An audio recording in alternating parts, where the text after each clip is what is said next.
अस्सलाम वालेकुम students, welcome to campus dot P K. कैसे हैं आप लोग? ठीक है, उम्मीद है खैरियत से होंगे।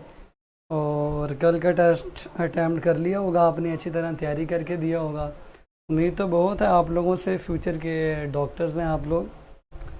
तो कैसा रहा जी कल का टेस्ट? नंबर 2 था आपका, चैप्टर नंबर 2 का। उम्मीद है अच्छा गया होगा, लेकिन फिर भी आपसे पूछना फ़र्ज़ है।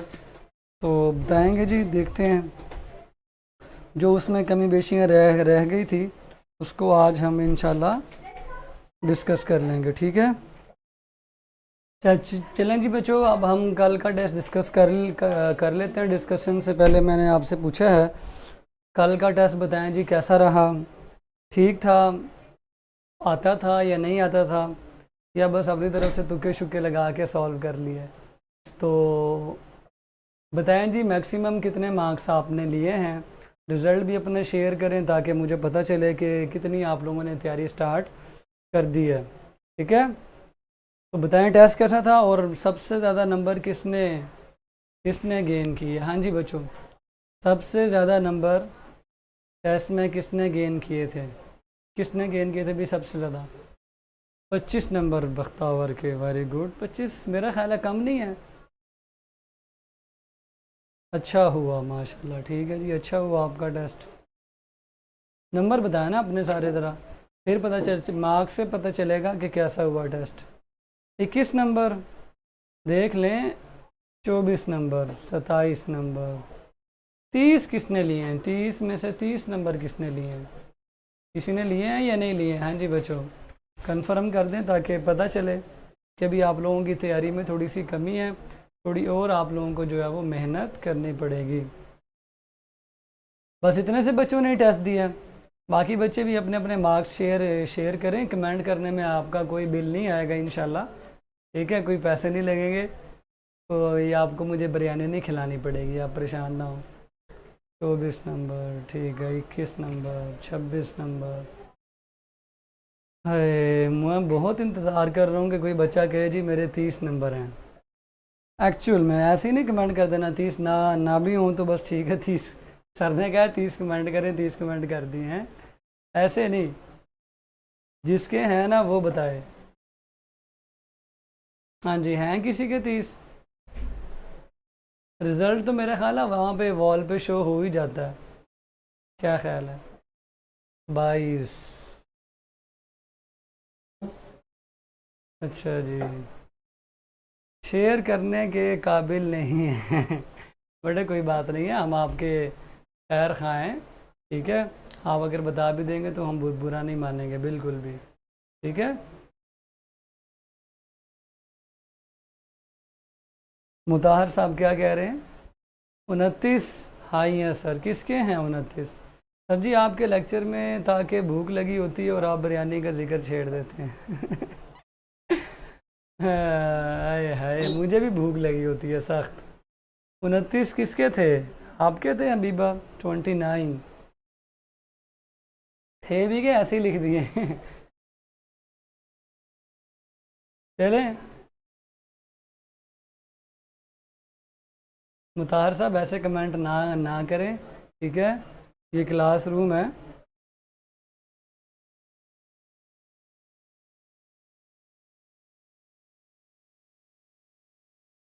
चलें जी, किधर है जी कल का टेस्ट? मैं अपने मोबाइल में खोल लेता हूँ और फिर जो है ना आप लोगों को डिस्कस करवा देता हूँ।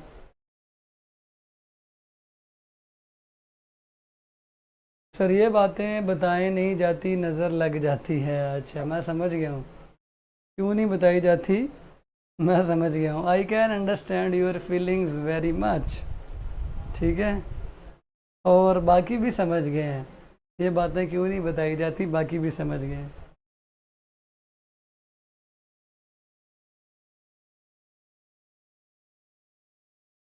How are you sir? I am fine. और जो बच्चे अभी ज्वाइन कर रहे हैं, मैं इनसे भी ये क्वेश्चन पूछता हूँ कि बच्चे बताएं आप लोग मुझे कि कितने कितने आप लोगों ने मार्क्स गेन किए हैं कल वाले टेस्ट में, ठीक है। जल्दी से बताएं, फिर हम उसकी डिस्कशन स्टार्ट करेंगे। और अगर आपको कोई उसमें मसला मसाइल होगा तो हम उसको भी देख लेंगे। वैसे टोटल हाईएस्ट कितने थे एफएलवी में बता तो दिया है, 29 थे हाईएस्ट। ठीक है, चलें अभी जो ज्वाइन कर रहे हैं ये भी ज़रा शेयर कर दें मेरे मेरे साथ।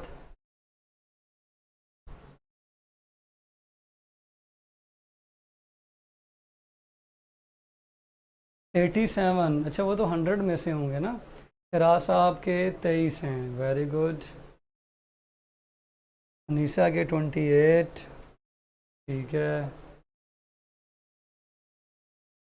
ठीक है, चलें ठीक है, यानी 30 में से 30 कोई नहीं ले पाया, तो मैं अभी एक्सपेक्ट करूँगा कि अगले टेस्ट में इंशाल्लाह आप 30 आउट ऑफ 30 गेन करेंगे। वो हमारा क्रोमोसोम्स एंड डीएनए का होगा, और उसके लिए कल आप लोगों ने स्टडी करके आना है रेप्लिकेशन, कंप्लीट स्टडी करके आना है, ठीक है, रेप्लिकेशन का। अच्छा 105 में से थे, ठीक है। कल हम रेप्लिकेशन को डिटेल से डिस्कस करेंगे, उसका process, major and stall experiment detail से आपने डिस्कस करके आना, ठीक है जी। 21 समदाना के, ईशा के 28, ठीक है। लेकिन मैं चाह रहा था कि इंशाल्लाह 30, जब आप 30 लेना शुरू कर देंगे ना हर टेस्ट में, समझें आप डॉक्टर बन गए हैं, ठीक है। तो डिस्कशन स्टार्ट करते हैं। आप लोग अपना डेस्क खोल लें, जल्दी से खोल लें बच्चों, टेस्ट खोल लें जल्दी से अपना। Glycosidic bond is formed by the, glycosidic bond is formed by, तो सबको पता है ग्लाइकोसिडिक बॉन्ड बनता है रिमूवल ऑफ वाटर से, ठीक है। इसको डिहाइड्रेशन भी कह सकते हैं और कॉन्डेंसेशन भी कह सकते हैं। उसके बाद MCQ नंबर 2 है आपका, अल्लाह भला करे। MCQ नंबर 2 आपका, the organic molecule which is wide spread in bacterial, animal and plant cell, तो इसका आंसर है फॉस्फोलिपिड्स, ठीक है जी। फॉस्फोलिपिड एक ऐसा मॉलिक्यूल होता है जो बच्चों सब के अंदर जो है ना वो प्रेजेंट होता है, सो आपने इसका आंसर ध्यान से देखना है। फॉस्फोलिपिड है, ये तमाम की सेल मेम्ब्रेन में प्रेजेंट होते हैं। ये इसलिए आंसर है क्योंकि सेल मेम्ब्रेन जो होती है ना बच्चों, वो सब के अंदर प्रेजेंट होती है, सब के अंदर जो है ना वो प्रेजेंट होती है, सो इसका आंसर बनेगा, अल्लाह भला करे आपका, फॉस्फोलिपिड्स, ठीक है, फॉस्फोलिपिड्स। उसके बाद है जी change in temperature from 30 to 40 degree in human body will cause in rate of reaction.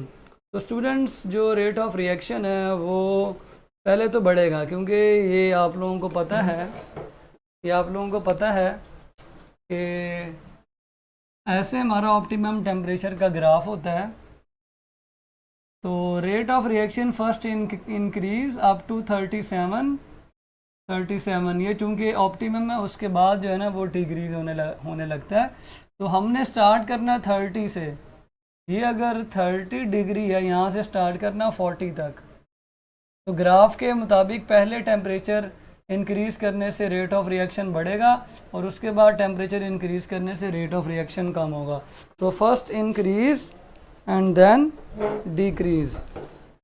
उसके बाद जो है ना अल्लाह भला करे आपका नेक्स्ट MCQ है, in a phospholipid molecule phosphoric acid is attach to carbon number of glycerol. तो दोबारा चेक करते हैं जी, फॉस्फोलिपिड को बना के चेक करते हैं।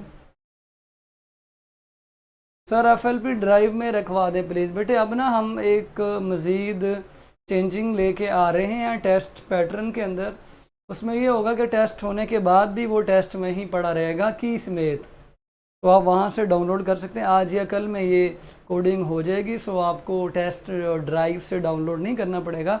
जहाँ पे क्लिक करके आप टेस्ट सॉल्व करते हैं वहीं क्लिक करके आप अपना टेस्ट ले भी सकते हैं।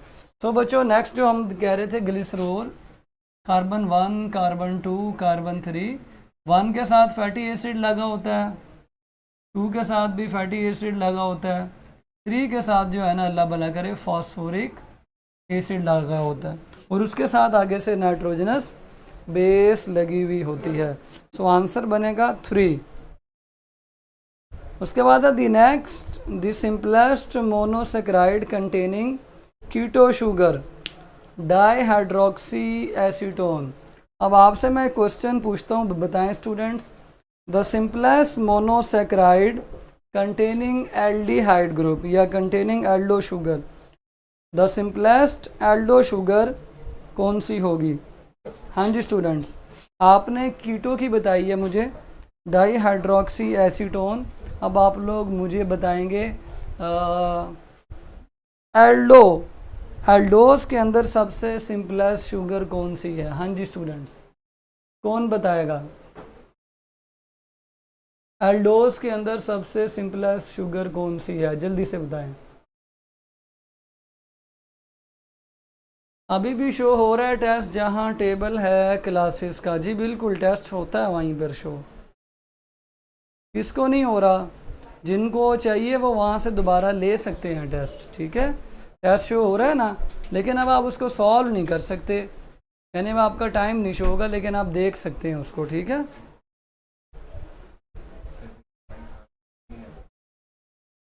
करवाएं करवाएं, सर्वे होना जी आपका, तो चेक करते हैं जी क्या आज पूछना चाह रहे हैं। मैं कर देता हूँ, मैं कर देता हूँ। एक क्वेश्चन आपसे पूछा जाएगा, आपने उस क्वेश्चन का जवाब देना है, ठीक है, ताकि हमें पता चल सके कि आप क्या आजकल सोच रहे हैं।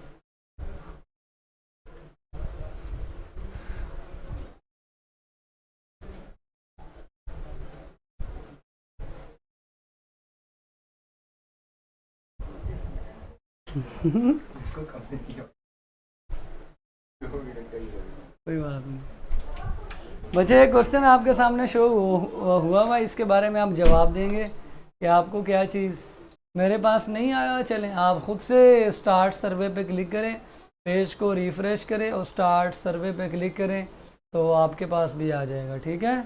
सर्वे मेरा ख्याल है ख़त्म हो चुका हुआ है। क्यों बच्चों, ख़त्म हो गया ना? जी हो गया। अच्छा, ये किसने कमेंट किया हुआ है? एलानीन। ये एलानीन का कमेंट किसने किया हुआ बच्चों, और क्यों किया हुआ है? मैंने एलानीन के बारे में तो कोई क्वेश्चन नहीं किया है, ठीक है। ले स्टूडेंट्स, आप लोगों से मैंने पूछा था कि सबसे सिंपल 3 कार्बन वाली एल्डो शुगर कौन सी है। सो आपने जवाब दिया ग्लाइसरैल्डिहाइड, बिल्कुल ठीक जवाब था। सो जवाब ठीक हुआ, और ये फिरदौस की लॉन आपकी हुई, ये क्यू मोबाइल भी आपका हुआ, और ये मोटरसाइकिल भी आपकी हुई, ठीक है। जवाब ठीक हुआ आपका, लेकिन बिरयानी का डब्बा मैं नहीं दूंगा, ठीक है ना। तो इसलिए बिरयानी के डब्बे पे नज़र नहीं रखनी, क्यों बच्चों, ठीक है ना।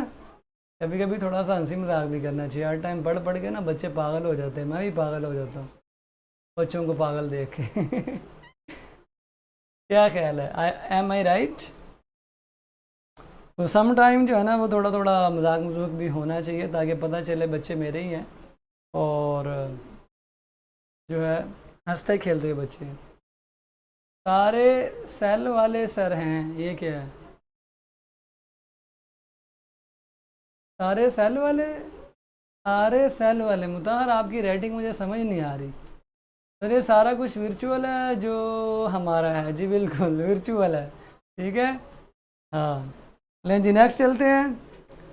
Pick a long chain unsaturated fatty acid, pick a long chain unsaturated fatty acid. तो सिंपल है, अनसैचुरेटेड फैटी एसिड जो है ना, वो ओलिक एसिड है, और ये 18 कार्बन लंबी चेन पे मुश्तमिल होता है। और मुझे कोई बताएगा इसके अंदर जो डबल बॉन्ड है उसकी पोजीशन क्या है? पहले जो बताएगा ना, फिर उसको एक और क्यू मोबाइल मिलेगा। ओलिक एसिड के अंदर जो कार्बन नंबर है कौन सा है जहाँ डबल बॉन्ड होता है, जो बताएगा उसको क्यू मोबाइल मिलेगा। हाँ जी बच्चों, कौन बताना चाहेगा?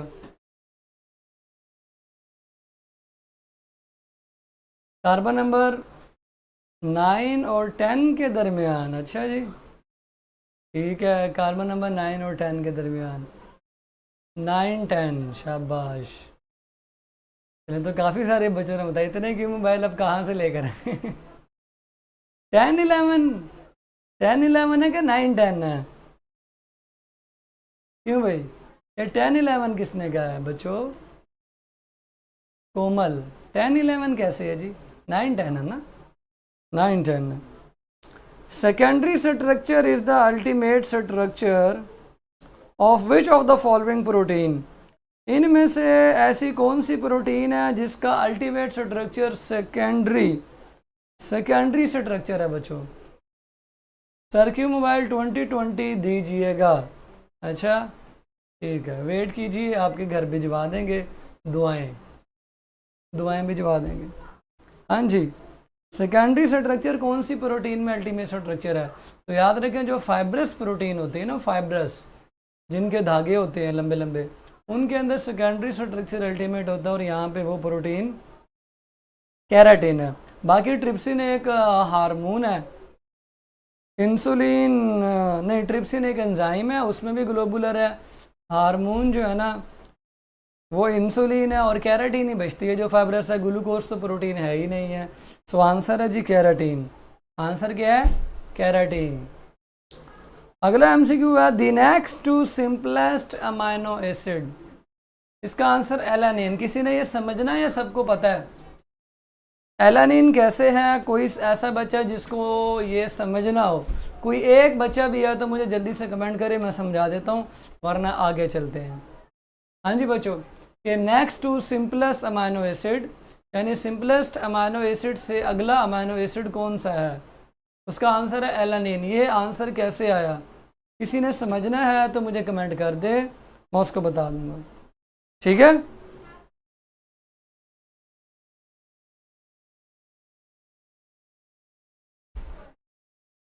चलें सर जी, पता है, ठीक है जी, पता है, आगे चलें, पता है, समझा दें, ओहो समझा दें, चले समझा देते हैं। चले, सबसे सिंपलेस्ट अमाइनो एसिड कौन सा है? चलें ये एक और आपसे एमसीक्यू पूछते हैं।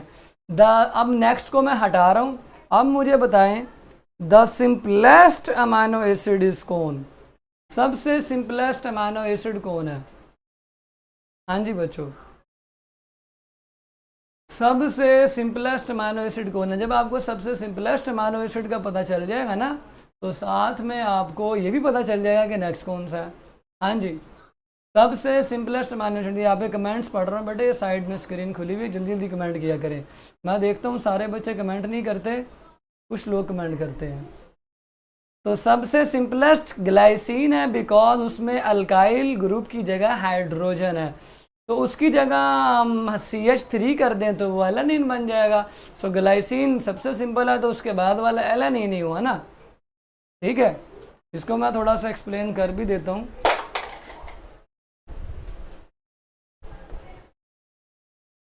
ये तारें फंस रही है माइक की, चलें।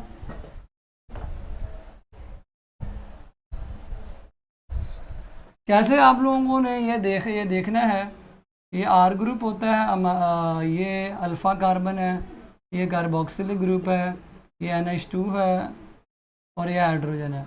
जब इस R की जगह हाइड्रोजन हो तो इसका नाम होता है ग्लाइसिन। ये सबसे सिंपलेस्ट है। इसके बाद क्या आता है? H की जगह आपको पता है इसके बाद CH3 आता है, तो ये ग्लाइसिन के बाद क्या बन जाएगा? Alanine. So next to simplest amino acid is alanine.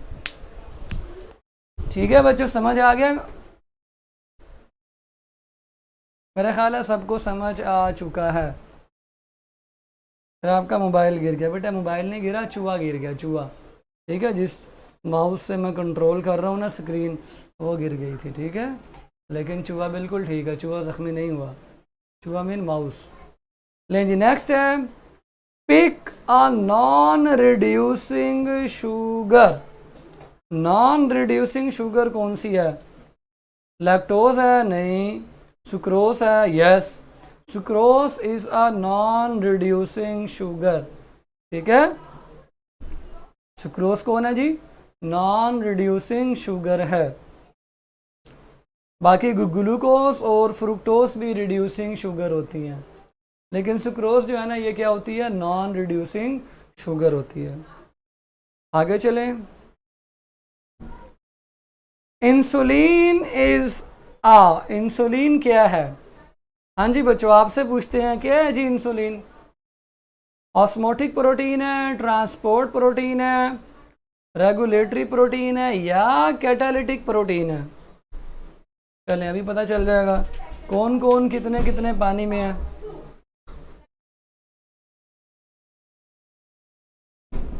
हाँ जी शाबाश। इंसुलिन रेगुलेटरी प्रोटीन है। इंसुलिन क्या है? रेगुलेटरी, बिकॉज इंसुलिन एक हार्मोन है और जो हार्मोन होते हैं ना मेरे बच्चों, वो रेगुलेशन कर रहे होते हैं। रेगुलेशन में इन चीज़ों को कम या ज़्यादा कर रहे होते हैं। अगर यहाँ पे ऑस्मोटिक प्रोटीन को देखें तो ऑस्मोटिक प्रोटीन अल्ब्यूमिन होती है, ट्रांसपोर्ट प्रोटीन हीमोग्लोबिन होती है, मायोग्लोबिन भी होती है, और उसके बाद कैटालिटिक प्रोटीन एंजाइम्स होते हैं सारे। अब ये क्या कमेंट है जी? ये नॉन रिड्यूसिंग कैसे है? बेटे मेरा लेक्चर सुन लें, जब मैंने आपको बताया था रिड्यूसिंग और नॉन रिड्यूसिंग में क्या फ़र्क है। तो जो रिड्यूस नहीं ना होती वो नॉन रिड्यूसिंग है, क्योंकि उसके पास फ्री एल्डिहाइड ग्रुप नहीं होता। ठीक है, फ्री एल्डिहाइड ग्रुप नहीं होता, बाकियों के पास है। एलोस्टेरिक एंजाइम्स हैव मेजर कितनी साइट्स? हाँ जी, कौन बताएगा? एलोस्टेरिक एंजाइम्स की मेजर साइट्स कितनी होती हैं? तो याद रखें, एलोस्टेरिक जो है ना एंजाइम, वो होता है जिसकी एलोस्टेरिक साइट होती है, और allosteric site other than active site होती है। बना के चेक करते हैं। If it is an enzyme, तो ये वाली इसकी साइट एक्टिव साइट है, और ये वाली जो इसकी साइट है इट इज़ एलोस्टेरिक साइट। सो इसके अंदर दो मेजर साइट्स हैं, सो आंसर होगा 2। एक इसकी ओरिजिनल एक्टिव साइट है और दूसरी जो है ना इसकी एलोस्टेरिक साइट है, जो अदर देन एक्टिव साइट है। जो क्या है जी? अदर देन एक्टिव साइट है। चलें ठीक है, one is active site and other is allosteric site. Yes you are right. ओहो राइट, ठीक है, मैंने 4 लगाया था। अच्छा जी, मुबारक हो, आपने 4 लगाया। अब क्या कर सकते हैं, ये तो होगा ना, फिर ये तो होगा। अच्छा नेक्स्ट है जी आपका MCQ। Dash gives blue colour with iodine. Dash gives blue colour with iodine. तो मेरा ख्याल है बताने की ज़रूरत तो नहीं है। तो क्या आंसर है जी इसका? सबको पता है स्टार्च। लेकिन याद रखें, अगर यहाँ पे होता, अगर यहाँ पे अमाइलोज लिखा होता, अमाइलोज, और अमाइलोपेक्टिन भी लिखा होता, और ग्लाइकोजन भी लिखा होता, ठीक है, और काइटिन भी लिखा होता। अब बताएं इनमें से कौन कौन आयोडीन टेस्ट में ब्लू कलर जो है ना वो देगा? कौन कौन ब्लू कलर देगा? हाँ जी students, who will tell me कि इनमें से कौन कौन आयोडीन टेस्ट से ब्लू कलर देगा? हाँ जी, अभी चेक कर लेते हैं कितने सियाने हैं आप लोग। आपके सियानेपन का पता चलेगा इस बात से कि अमाइलोज, माइलोपेक्टिन, ग्लाइकोजन और सेल्यूलोज, इनमें से कौन कौन आयोडीन टेस्ट में ब्लू कलर देगा? लें जी, अमाइलोज, माइलोपेक्टिन, अच्छा जी, अमाइलोज, अच्छा चलें, वेरी गुड। अलीशा ने सही जवाब दिया है और दानिया ने सही जवाब दिया है। उसके अलावा और किसने सही जवाब दिया? आमना ने सही जवाब दिया। चेक करते हैं और किसने सही जवाब दिया। जोनी कौन है जी? जॉन है कि जोनी है? बिस्मा ने भी सही जवाब दिया, अनीसा ने भी सही जवाब दिया, रबिया ने सही जवाब दिया, रजिया ने भी। ईशा बेटे मैंने ये तो पूछा ही नहीं था, जो पूछा था। चलें ठीक है, काफ़ी बच्चों ने सही जवाब दिए हैं, तो सबको मेरी तरफ से एक क्यू मोबाइल गिफ्ट हुआ। ठीक है, सो अमाइलोस और अमाइलोपेक्टिन दोनों का ब्लू कलर है, क्योंकि दोनों ही स्टार्च हैं। अमाइलोज भी स्टार्च होती है और अमाइलोपेक्टिन भी स्टार्च होती है, ठीक है।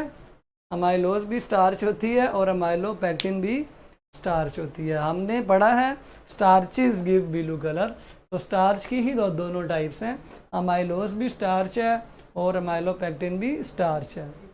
मेरा ख्याल है समझ आ गई आपको। तो जिन बच्चों ने सही जवाब दिया क्यों मोबाइल उनका हुआ, ठीक है।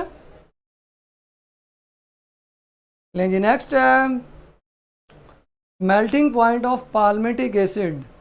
पाल्मिटिक एसिड का मेल्टिंग पॉइंट कितना है? 63.1 डिग्री, और ब्यूटारिक एसिड का होता है -8 डिग्री।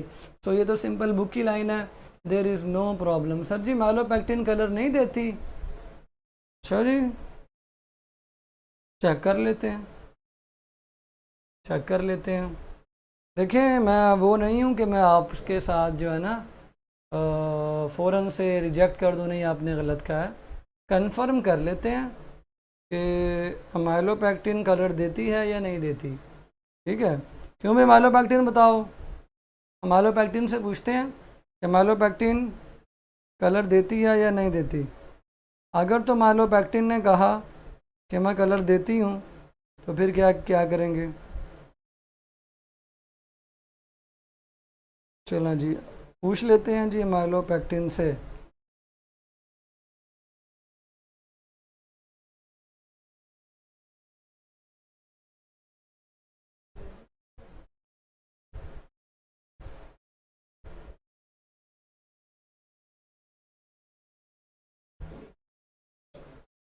अच्छा जी, देती है बेटे, माइलोपेक्टिन भी कलर देती है, ठीक है। लेकिन माइलोपेक्टिन से पूछा तो वो कह रही है कि उसका जो सोल्यूशन है ना वो थोड़ा सा ना पर्पलिश शेड में होगा। वैसे पर्पलिश शेड ब्लूइश शेड में ही थोड़ा बहुत फाल करता है, ठीक है। सो आप लोगों को यही पता होना चाहिए कि वो कलर देती है, ठीक है, परेशान ना हो। सो बच्चों कि क्या नाम था आपका, किसने कहा था बख्तावर गिव्स नो कलर? ऐसा नहीं है, माइलोपेक्टिन कलर देती है, ठीक है, क्योंकि माइलोपेक्टिन स्टार्च की टाइप है। सो आपको ब्लू ही आना चाहिए, ठीक है। पर्पल तो मैंने वैसे माइलोपेक्टिन से पूछ के बताया, तो you don't worry about that. लें स्टूडेंट्स जी, क्लियर हो गया आपको? देखिए मैंने फ़ौरन से माइलोपेक्टिन से पूछा। ये कौन पुट्ठे सीधे कमेंट कर रहे हैं? अब्दुल हादी और तैयब अब्बास आ जाएं बेटे, कमेंट ना करें ऐसे, ठीक है। क्लियर हो गया आपको? नेक्स्ट हमारा MCQ है, अल्लाह भला करे आपका। The number of carbon atom in fatty acids of acyl glycerol में भी। तो ये बुक की लाइन है, 2 से लेके 30 और इवन नंबर में होते हैं। मीन 2 वाला फैटी एसिड 3 वाला नहीं होगा, 4 वाला होगा, 5 वाला नहीं होगा, 6 वाला होगा, 7 वाला नहीं होगा, 8 वाला होगा, ठीक है। तो 2 से 30 इसका आंसर है, चार्ली। नेक्स्ट है both glycoprotein and glycolipids are the components of biological membranes. Biological membrane, ठीक है सर। आगे मैसेंजर भी बंद हो गया, अच्छा जी मुबारक हो, मैसेंजर बंद हो गया। मुझे बड़ी खुशी हुई है, बच्चे एक दूसरे को बहुत ज़्यादा तंग करते रहते थे। अब सिर्फ टीचर्स को मैसेज कर सकते हैं, ठीक है। सो आंसर है बायोलॉजिकल मेम्ब्रेन्स, मेम्ब्रेन में है। सेल वॉल में सारी चीज़ें कॉमन नहीं होती, वो वेरी करती है।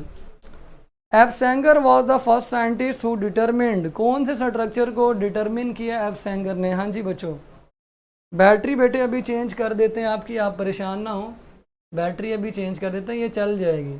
इतनी जल्दी जो है ना ये बंद होने वाली नहीं है, और अगर ये बंद हो जाएगी तो फिर मैं चेंज करवा दूंगा, ठीक है। और बैटरी बेटे, बैटरी का किसी ने मैसेज नहीं करना आपको, वो तंग कर रहा है, वो जो निशान आ रहा है उसको इग्नोर करें, ठीक है, इग्नोर करें। आपको आवाज़ आ रही है कि नहीं आ रही? पहले एफ सेंगर ने प्राइमरी स्ट्रक्चर को डिटरमाइन किया था।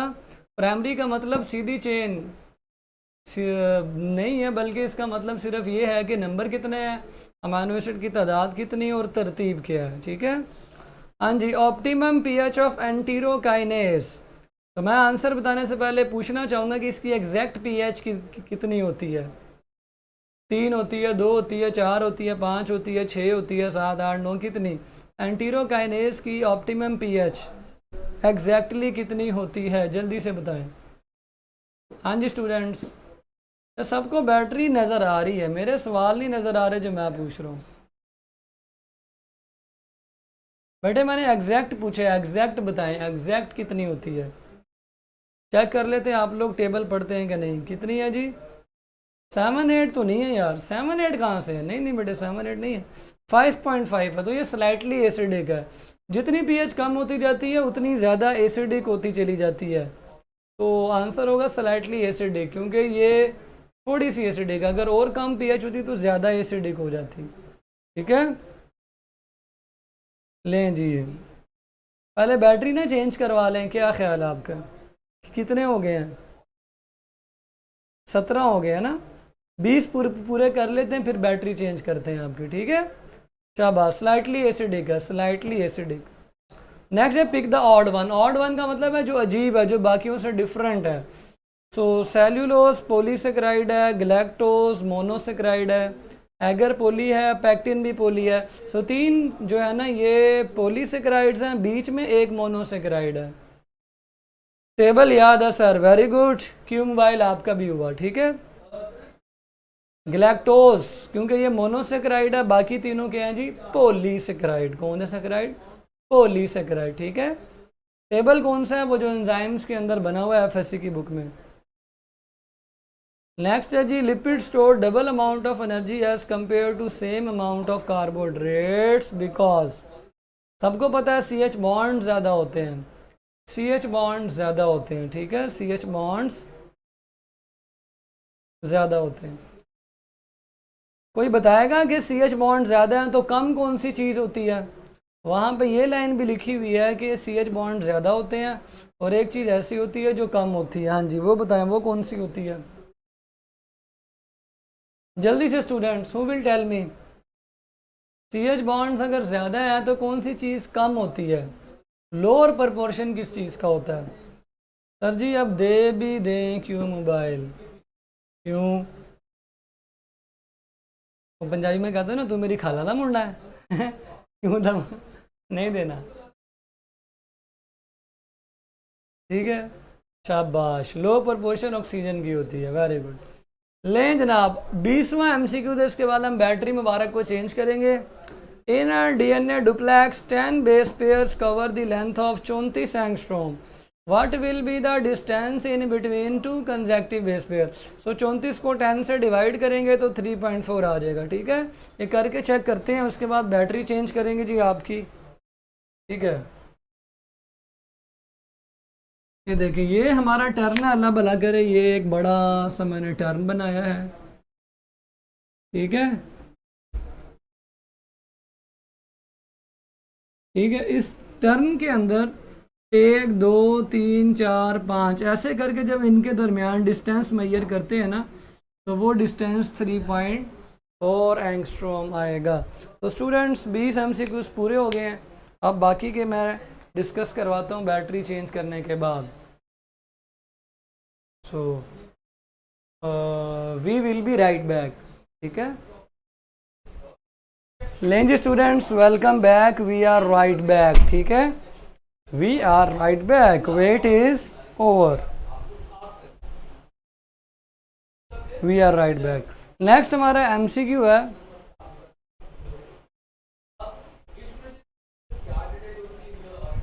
नेक्स्ट जो है ना हमारा एमसीक्यूज कहाँ पे है? 21वां। The amount of DNA is dash in 1/2 to that of. तो स्टूडेंट्स जर्म सेल्स के अंदर amount of DNA somatic sales के मुकाबले में आधी होती है, बिकॉज जो सोमैटिक सेल्स होते हैं, सोमैटिक सेल्स जो होते हैं ना, अल्लाह भला करे आपके, वो 2n होते हैं। ठीक है, वो 2n होते हैं, और जो स्पर्म सेल्स या एग सेल्स होते हैं वो 1n होते हैं। तो देखें इनके अंदर जो है ना अमाउंट ऑफ डीएनए हाफ हो जाती है, हाफ अमाउंट ऑफ डीएनए। ठीक है, क्रोमोसोम आधे हो गए तो इसका मतलब अमाउंट ऑफ डीएनए भी हाफ हो जाती है। नेक्स्ट है the compound formed by the combination of base and a pentose. सबको पता है न्यूक्लियोसाइड है, और अगर न्यूक्लियोसाइड के अंदर फॉस्फेट ऐड कर दें तो बच्चों वो न्यूक्लियोटाइड बन जाता है। और याद रखें न्यूक्लियोटाइड 3 किस्म का होता है। न्यूक्लियोटाइड के अंदर मोनोफॉस्फेट वाला न्यूक्लियोटाइड भी होता है, डाईफॉस्फेट वाला न्यूक्लियोटाइड भी होता है, ट्राईफॉस्फेट वाला न्यूक्लियोटाइड भी होता है। ठीक है, ले जी। नेक्स्ट है in free state glucose is present in. ये मैंने जान के बुक की लाइन दी है, ये चेक करने के लिए कि क्या आप लोग बुक को रीड भी करते हैं या नहीं करते हैं। अगर आप बुक रीड नहीं करेंगे तो मसला पेश होगा। ठीक है, लें जी। उसके बाद है हमारा नेक्स्ट एमसीक्यू, किधर गया। All carbon atoms in a monosaccharide have hydroxyl group. तो ये तो मैंने बड़ा अच्छा तरीके से आपको लिखना करना सिखाया था कि तमाम कार्बन एटम्स जो होते हैं मोनोसेक्राइड्स के, उनमें उनके पास हाइड्रोक्सल ग्रुप होता है, एक के पास नहीं होता। अब आपसे क्वेश्चन ये है कि जिसके पास हाइड्रोक्सल ग्रुप नहीं होता, बताएं उसके पास क्या होता है। पता तो चले ना कि आप लोग कितना तैयार करके आते हैं। ठीक है, अगर मैंने कह दिया कि एक के अलावा बाकी सब के पास हाइड्रोक्सल ग्रुप है, सो जिसके पास हाइड्रोक्सल ग्रुप नहीं है उसके पास बताएं क्या है, जल्दी से बताएं। हाँ जी, उसके पास क्या है, जल्दी से। सर मेरे पास बुक ही नहीं है पंजाब टेक्स्ट बुक बोर्ड की। बेटे आप एक काम करें, आप मेरी कैंपस ड्राइव से डाउनलोड कर लें। ठीक है, मैंने अपनी कैंपस ड्राइव के अंदर बुक रखी हुई है, अपलोड की हुई है। क्या नाम है, पार्ट 1 की भी, फर्स्ट ईयर की भी, एफएससी की, पीटीबी की और सेकंड ईयर की भी। सो जिसके पास बुक नहीं है वो वहाँ से डाउनलोड कर लें। ठीक है, एमडी कैट देने के लिए आपको एफएससी की बुक्स लाजमी पढ़नी पड़ेंगी। शाबाश बेटे, गूगल से सर्च करने की ज़रूरत नहीं है, आपको सिंपल सा मैंने तरीका बताया। आप मेरी कैंपस ड्राइव पे जाएं, जहाँ से आप वर्कशीटें लेते हैं, वहीं पे मैंने बुक्स भी अपलोड की हुई हैं। बुक्स वाले फोल्डर में जाएं, आपको बुक्स मिल जाएंगी। ठीक है, किधर गया,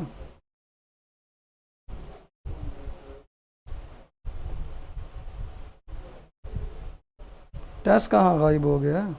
ठीक है, ये रहा, आ गया। ठीक है बच्चों, एल्डो या कीटो ग्रुप होता है। ठीक है जी, जिसके पास हाइड्रोक्सिल ग्रुप नहीं है उसके पास एल्डो ग्रुप है या फिर कीटो ग्रुप है। और ये एल्डो और कीटो ग्रुप जो होते हैं ये फंक्शनल ग्रुप होते हैं कार्बोहाइड्रेट्स के अंदर, इसीलिए हम उनको पॉली हाइड्रोक्सी एल्डिहाइड या कीटोन कहते हैं। NAD डाई न्यूक्लियोटाइड, यस बिल्कुल, NAD डाई न्यूक्लियोटाइड होता है, यानी 2 न्यूक्लियोटाइड से मिलकर NAD बनता है। और FAD भी डाई न्यूक्लियोटाइड होता है। लें जी, नेक्स्ट हमारा MCQ है, pick up the example of dinucleotide. तो वो मैंने बता दिया NAD है। ठीक है, NAD है और FAD भी डाई न्यूक्लियोटाइड है। ATP में फॉस्फेट तो 3 है लेकिन न्यूक्लियोटाइड वो एक ही है।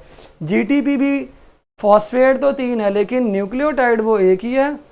और इसी तरह ADP भी न्यूक्लियोटाइड एक ही है लेकिन उसमें फॉस्फेट 2 हैं। नेक्स्ट आपका MCQ है, the specific gravity of fats and oil is 0.8। अब 0.8 कैसे कैलकुलेट होती है, डू यू नो और डोंट नो। याद रखें, किसी की स्पेसिफिक ग्रेविटी कैलकुलेट करने के लिए, स्पेसिफिक ग्रेविटी कैलकुलेट करने के लिए हम क्या करते हैं, हम डेंसिटी ऑफ सब्सटेंस को डिवाइड कर देते हैं डेंसिटी ऑफ वाटर से। ठीक है, इस फॉर्मूले को नोट कर लें, आपके इंशाल्लाह काम आएगा। जब हम इसको डिवाइड करेंगे तो यूनिट से कैंसिल हो जाएगा। जब एक जैसी 2 क्वांटिटीज़ आपस में डिवाइड होती हैं तो यूनिट्स कैंसिल हो जाते हैं। डेंसिटी ऑयल्स की 0.8 है, वाटर की 1 है, यूनिट्स जो भी थे वो कैंसिल हो जाएंगे। सो आंसर 0.8 ही आएगा बगैर यूनिट के। ठीक है, क्योंकि डेंसिटी ओवर डेंसिटी करेंगे तो डेंसिटी के यूनिट्स कैंसिल हो जाएंगे। सो कोई यूनिट नहीं है, इसका यूनिट नहीं होता कोई स्पेसिफिक ग्रेविटी का। समझ आ गया बच्चों? बच्चों क्यों मोबाइल नहीं लेना? समझ आ गया जी, वेरी गुड। आगे चलें। प्रोस्थेटिक ग्रुप्स आर, सबको पता है ऑर्गेनिक मॉलिक्यूल्स होते हैं, उससे स्ट्रॉन्गली बॉन्डेड होते हैं प्रोटीन पार्ट के साथ। Glycerol, fatty acid and phosphoric acid give rise to, वो तो हमने पढ़ा था, बना के चेक भी किया था, फॉस्फेटिडिक एसिड बन जाता है। ठीक है, फॉस्फेटिडिक एसिड फॉस्फोलिपिड में कैसे कन्वर्ट होता है? वो कन्वर्ट होता है जब उसका रिएक्शन नाइट्रोजनस बेस के साथ होता है। So phosphatidic acid plus nitrogenous base is equal to phospholipid, ये मैंने आपको लिखवा दिया था। वेरी गुड, समझ आपको आ गई होगी। उसके बाद function of succinic dehydrogenase is aided by, यानी इसके अंदर कौन रोल प्ले करता है? FAD रोल प्ले करता है, FAD रोल प्ले करता है। पता क्यों? क्योंकि जो हाइड्रोजन सक्सिनिक एसिड से निकलते हैं और वो किसको मिल जाते हैं? फ्यूमेरिक एसिड को। सॉरी, जब वो निकल जाते हैं तो फ्यूमेरिक एसिड बनता है। ये आप लोगों ने पता कहाँ पढ़ा था? चेक करें, आपको मैं याद करवाता हूँ। करब साइकिल आपको याद होगा बच्चों, करब साइकिल की किसी को याद है? करब साइकिल में देखें, जब आप सक्सीनेट को फ्यूमरेट में कन्वर्ट करते हैं, फ्यूमरेट में, ठीक है, fumarate mean fumaric acid, succinate mean succinic acid, तो FAD का FADH2 बन जाता है। करब साइकिल जाके चेक कर ले, मैंने उसका एक स्टेप मेंशन किया है यहाँ पे, मैंने उसका एक स्टेप मेंशन किया है कि जब सक्सीनेट यानी सक्सीनिक एसिड कन्वर्ट होता है फ्यूमेरिक यानी फ्यूमरेट में, तो FAD कन्वर्ट होता है FADH2 में। यहाँ पे ऑक्सीडेशन होती है, बायोलॉजिकल ऑक्सीडेशन, ये करब साइकिल में हमने देखा है। सो देखें, सक्सीनेट फ्यूमरेट में यानी या सक्सीनिक एसिड फ्यूमेरिक एसिड में कन्वर्ट हो रहा है, तो क्या बन रहा है? FADH2, तो इसका मतलब FAD से हेल्प मिल रही है। और यहाँ पे मेलोनिक एसिड आ जाता है, तो फिर वो इस रिएक्शन को इनहिबिट कर देता है। ठीक है, आखिरी MCQs है जी। Dash are the important components of brain and plasma membrane. इसका आंसर सिंपल है, फॉस्फोलिपिड, फॉस्फोलिपिड। ये वाला स्टेप करब साइकिल में देखा हुआ है ना आपने? नहीं देखा तो अभी करब साइकिल खोल के चेक कर लें। ठीक है, यानी आपको ये भी पता चल गया कि जो आपको एंजाइम के चैप्टर में एग्जाम्पल दी गई है ना, सक्सीनिक एसिड की और फ्यूमेरिक एसिड की, ये एक्चुअल में कहाँ पे रिएक्शन हो रहा होता है? तो ये एक्चुअल में करब साइकिल के अंदर रिएक्शन हो रहा होता है। ठीक है बच्चों, समझ आ गया आपको? तो इन MCQs में कई पॉइंट्स क्लियर हुए, कई नई बातें आपने सीखी, साथ शुगल मेला भी लगाया, मोबाइल भी जीते। तो उम्मीद है हम इंशाल्लाह कल रेप्लिकेशन के साथ दोबारा कंटिन्यू करेंगे। ठीक है, अब हम छुट्टी करते हैं, तो कल तक के लिए मुझे इजाज़त दें और अपना ढेर सारा ख्याल